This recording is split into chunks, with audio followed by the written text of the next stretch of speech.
안녕하십니까, 김동무입니다. 오늘은 남조선의 무기를 분석해보는 시간을 가져보겠습니다. 잘 들으시라요. 남조선에서는 지상, 해상에서 발사하는 탄도미사일이나 순항미사일은 이미 개발 능력을 충분히 갖추고 있습니다. 그러나 유독 공중발사 미사일에 관한 개발은 미비합니다. 그런데 남조선에서 독일산 장거리 공대지 미사일 타우러스를 도입하면서 남조선에서도 드디어 한국형 타우러스 개발 사업에 착수했다고 합니다. 자체 기술로 만든 장거리 공대지 미사일인 남조선형 타우러스의 이름은 철룡. 남조선이 사용 중인 공대지 미사일의 종류와 타우러스 그리고 철룡이 필요하게 된 배경은 무엇인지 자세히 살펴보죠. 제가 취재한 바로는 현재 남조선군은 몇 가지 종류의 공대지 미사일을 운영하고 있는데요. 가장 오랫동안 운영이 된 미사일로는 이스라엘에서 도입한 파파인 미사일이 있습니다. 1999년 도입 이후 팬텀에 달아서 사용 중인데 보시다시피 도입 시기가 상당히 오래됐어요. 이미 노후화가 이루어진 상태고요. 물론 오래돼봤자 우리 북조선보다는 나을 것 같습니다만. 아무튼 운용 플랫폼인 팬텀블릿이 내년에는 퇴역할 예정이라 파파이 미사일도 함께 퇴역할 것으로 보입니다. 파파이 이후에 도입한 장거리 공대지 미사일은 미국제 슬래머라고 부르는 기종인데요.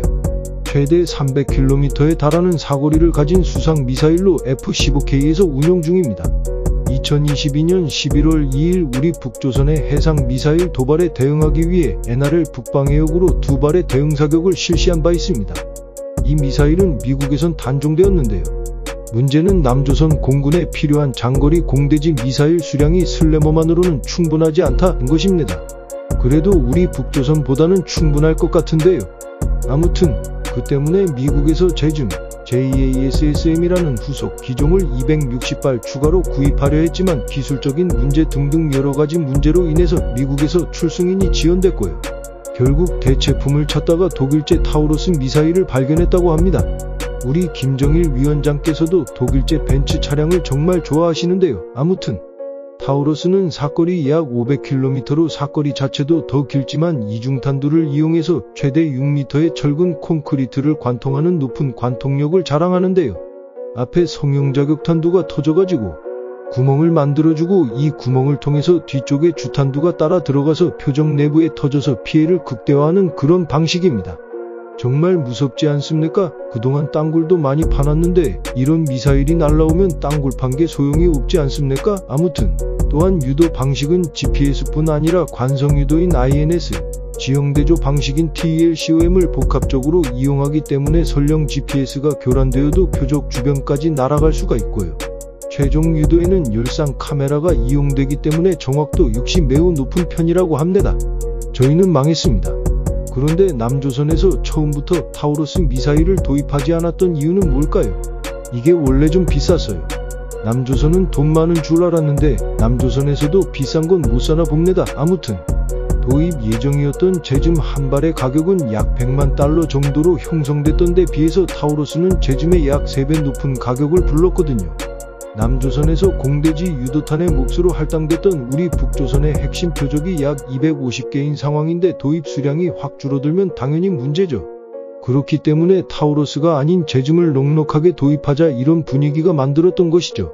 그러는 사이에 제즘의 가격이 확 올라가면서 결국 타우러스를 빼버렸던 결정적인 이유가 사라지게 됐고 결국 2013년 총 200발의 타우러스를 도입하기로 계약을 맺었죠. 2016년 12월에는 1040발이 남조선에 도입됐고요. 남조선도 잘 사는 줄 알았는데 결국 비싼 건 못 사나 봅니다. 아무튼 남조선 공군이 가지고 있는 전투기 F-15K에 장착되어 2017년 9월에 실사격을 성공적으로 마치고 운영 중인 그런 상황입니다. 타우러스 도입 후 남조선은 독일과 협력해서 장거리 공대지 미사일을 공동 개발하기 시작했는데요. 타우러스 도입 수량이 추가 도입분 등을 합쳐서 260발 정도로 알려져 있어요. 하지만 최소 600발은 남조선의 공대지 미사일 재고가 있어야 하지 않냐? 이게 남조선 공군의 의견이었거든요. 심지어 파파이도 퇴역을 하고 슬래미안 이것도 이제 도입 시기가 오래됐기 때문에 곧 퇴역 시기가 다가옵니다. 그렇기 때문에 앞으로 더 많은 미사일을 도입해야 될 상황인 거죠. 즉 지금의 타우러스만으로는 남조선의 유사시를 대비한 공대지 미사일의 재고 확보가 여전히 어렵기 때문에 나머지 분량은 국산화하자 이런 시도고요. 이렇게 개발된 남조선 장거리 공대지 미사일을 철룡으로 이름 지었습니다. 제가 보기에도 정말 잘 지었어요. 아무튼 2019년부터 2021년까지 탐색 개발을 전개해서 기술 자체는 확보했고요.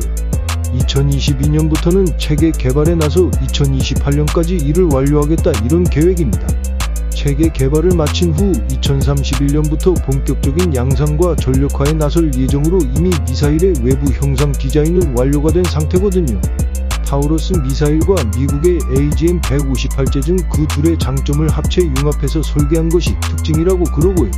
2021년에는 국방과학연구소에서 전용 미사일의 모형을 팬텀에 싣고 항공기에서 분리하는 시험을 완료했습니다.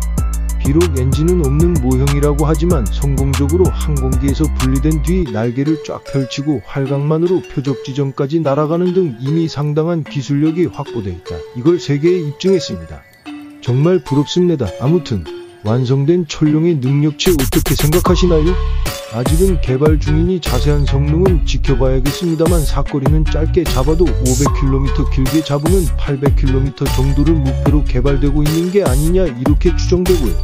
타우러스와 비슷한 무게로 보이지만 더 멀리 날아가서 타격할 수 있는 그런 능력을 갖출 것으로 보입니다. 이중 관통 탄주나 복합적인 정밀 유도 방식이 가능하게 설계될 예정이라 오차범위 2m 이내에 족집게 정밀 타격이 가능하고요. 낮은 고도로 저공 비행하기 때문에 우리 북조선의 레이더에 포착되기도 어려울 전망인데요. 타우러스와 달리 이 정체는 스텔스 형상으로 더 다듬어졌고요.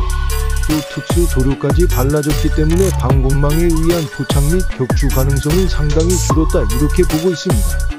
또 연료를 주입 후 10년까지 보관할 수 있어서 필요할 때 새로 연료를 주입할 필요가 없거든요. 유사시 임무를 수행할 때 그냥 기름 놓은 상태로 대기하고 있다가 바로 달아서 추격할 수 있다 이런 얘기입니다. 정말 들으면 들을수록 무섭지 않습니까? 아무튼 이처럼 조금씩 다른 부분도 있지만 대부분은 기존 타우러스가 지닌 특징을 이어받았을 것으로 보이고요.